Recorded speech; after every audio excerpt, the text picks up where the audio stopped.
Folks, we've got an incredible main event here for UFC 298. Ilia Topuria is challenging Alexander Volkanovski for the featherweight championship. I'm going to go over every single aspect of this fight that I can come up with based on the notes that I've taken. You can see them on the board here. We're going to go into those in detail. But really quick, guys, keep your eyes out for the full card breakdown. It's going to be coming out soon. If you haven't already seen it, maybe you saw that and that's how you got to this one. Either way, we're also going to be doing our panel show coming up very soon. It's going to be the panel show for me and the Couch Warrior. It's going to be over on his channel Thursday night, 9:30 p.m. Eastern time. So stay tuned, watch that, go check it out on his channel. We have some incredible guests coming with us. It's going to be a good time. But let's break down this fight, shall we?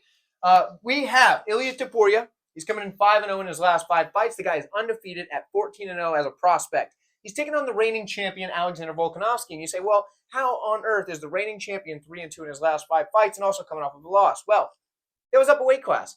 His 2 losses in his last 5. In fact, every one of his losses in his career, which is 3 of them, have been up at either lightweight or welterweight, believe it or not. For a guy like Volkanovski, who is 5'6", to be at welterweight is incredible.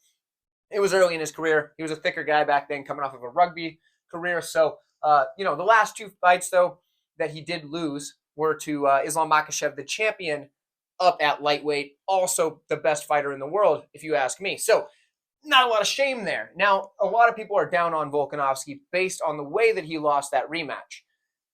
That is an interesting one. That is the point that we try to focus on here. I think probably a little bit too much, but that is the point that a lot of people are going to try to grab things from because, A, you've got, okay, it was a short notice fight. Volkanovski was coming off of a surgery. He hadn't really gotten back into training like he should have been because he was coming off that surgery. Still he actually was coming from the couch kind of thing. You know what I mean? So a lot of fighters, when they say coming off the couch, they're still training regularly. They're maybe not in like fight camp mode or whatever, but they're still training regularly. Volkanovski was not. He was coming off an injury. He was out of shape. You saw that by the weigh-in photos. He just didn't look in shape, not like he did in the matchup where he'd come up to 155 to fight Islam Makhachev. So the first matchup between the two was very close. The second one was not. Now, Makhachev probably improved between the two. That's kind of what he does. He's a very, very talented fighter, and he learns from his mistakes. So even though he won that first fight, he definitely improved with the things that he had wrong in the first one. So there is that, but there's also the fact that Volkanovski was ill-prepared, and I don't think anybody is going to disagree with that. So now it comes to the question, is Volkanovski slipping at all? Is he still the same Volkanovski that we know at featherweight? Or is it somewhere between that? Maybe he's not quite slipping, but maybe he's just he's not improving fight to fight anymore. It's hard to say, right? So we're gonna have to do the best we can to figure this out. Ilia Topuria, on the other hand, the guy's a hot prospect. The guy's coming up 14-0. You can't make light of that.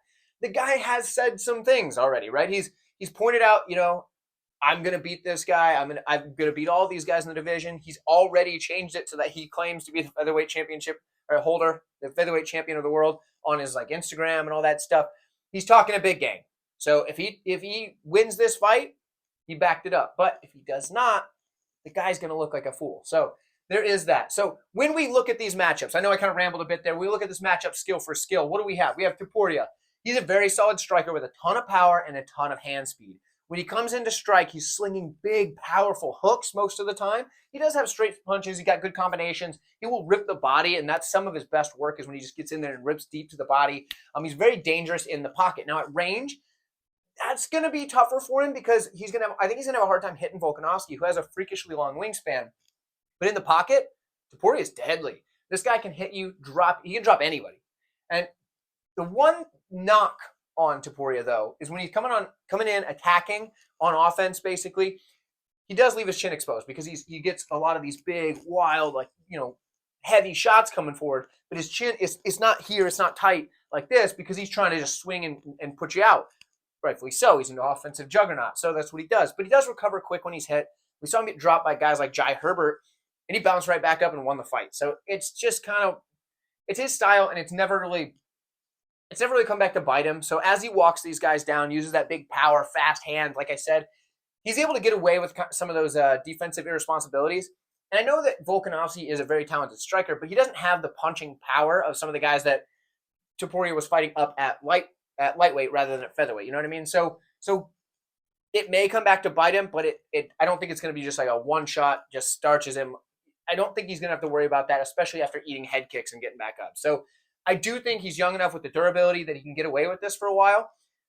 But it is a liability if it goes to the scorecards and you see a guy come in, sure, he's landing these big shots, but if he starts getting tagged up in those same exchanges, he could just kind of devalue some of what he did in the exchange. If you know what I mean. If you get what I'm saying.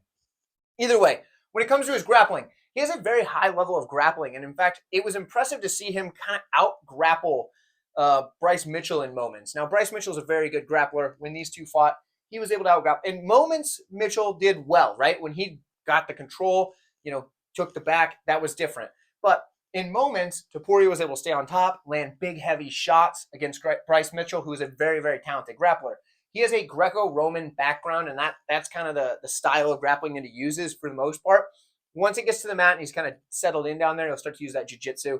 But like I said, his grappling is very good. He's got great takedowns. The timing on them is what kind of makes them flow so well, because he'll come in, he's got you worried about the hands, the big power, the speed, all that stuff, and then he'll just get that takedown out of nowhere, and you're, oh man, all of a sudden I'm on the mat. And what he does is he works to advance his position, so he's not going to sit in your guard and let you just work stuff off your back. He's going to advance position, whether that be to half guard, mount, side control. He's going to get past the guard, and then he's going to start raining down this heavy, dangerous ground and pound. And if he's on top starting to land those shots, you are in trouble. A lot of guys will try to create scrambles. They'll try to get in, start to work their way back up, go on to a single leg, something like that. But he's got a very solid front choke series, whether it be the Darce, the Anaconda, whatever it may be. He's looking for those chokes to kind of give you something to think about when you're trying to go on that single leg to get out, or like if you're shooting takedowns on him, whatever it may be. He's got a good front choke series, and we've seen him finish guys with that in the past, and his takedown defense is pretty solid as well. So all in all, Topuria, extremely well-rounded fighter. A few defensive lapses on the feet, but that's about it, right? On the other side, Alexander Volkanovski. He's one of the best fighters in the world, bar none. Like I said, we have the questions about whether his durability is still there or not. He did just come off of a head kick loss.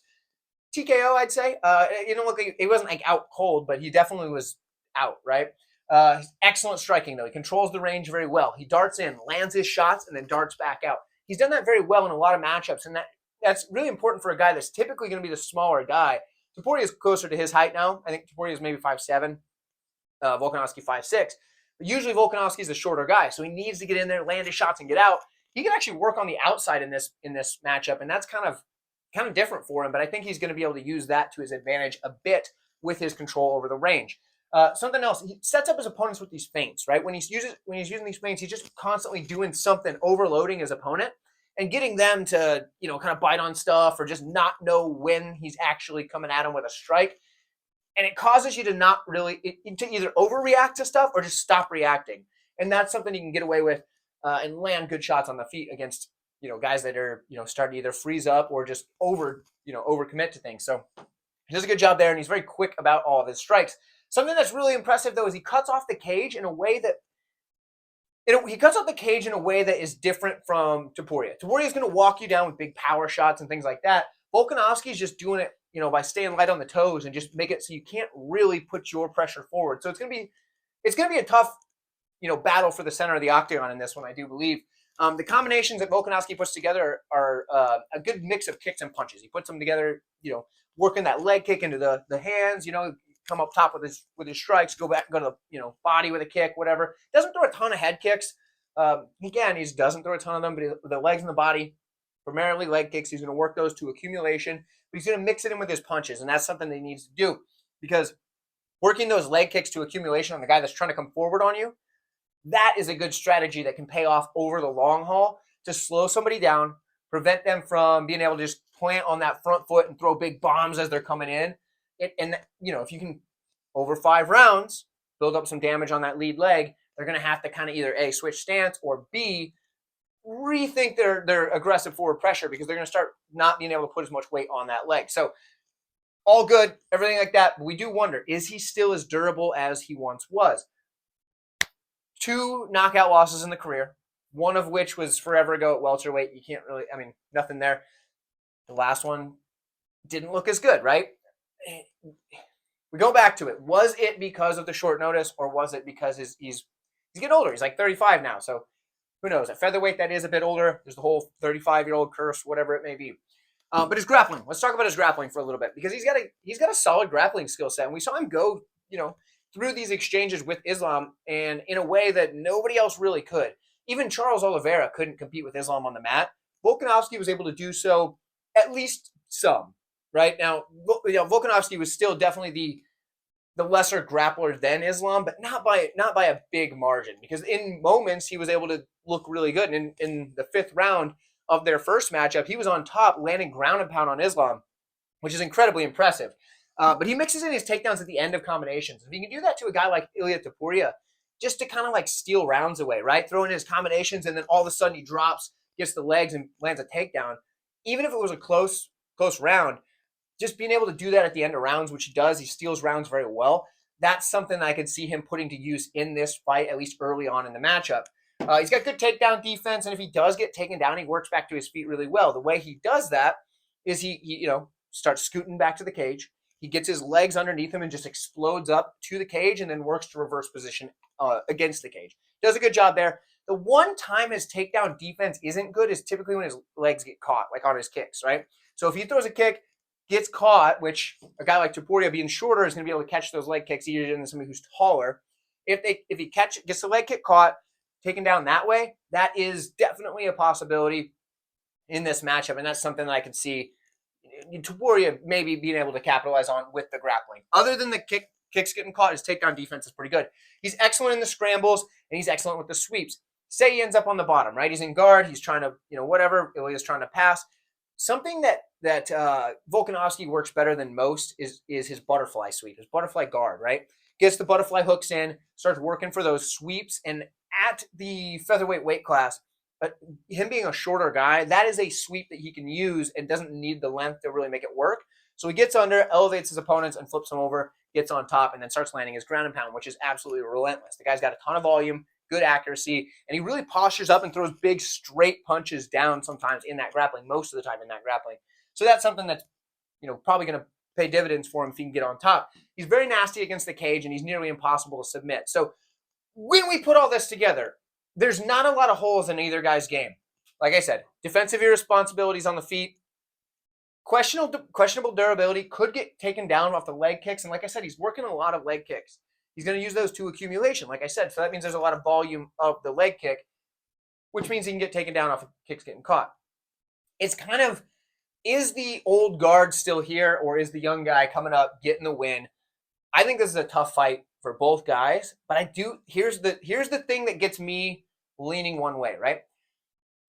Volkanovski has top-tier cardio and experience going 5 rounds against the best guys in the world. And I think we've seen a few instances where Topuria starts to get a little sloppier as a fight drags on, even in a 3-rounder. Not that he throws it all out the window, but he does get a little bit sloppier. I think the longer this fight goes on, the more it favors Volkanovski.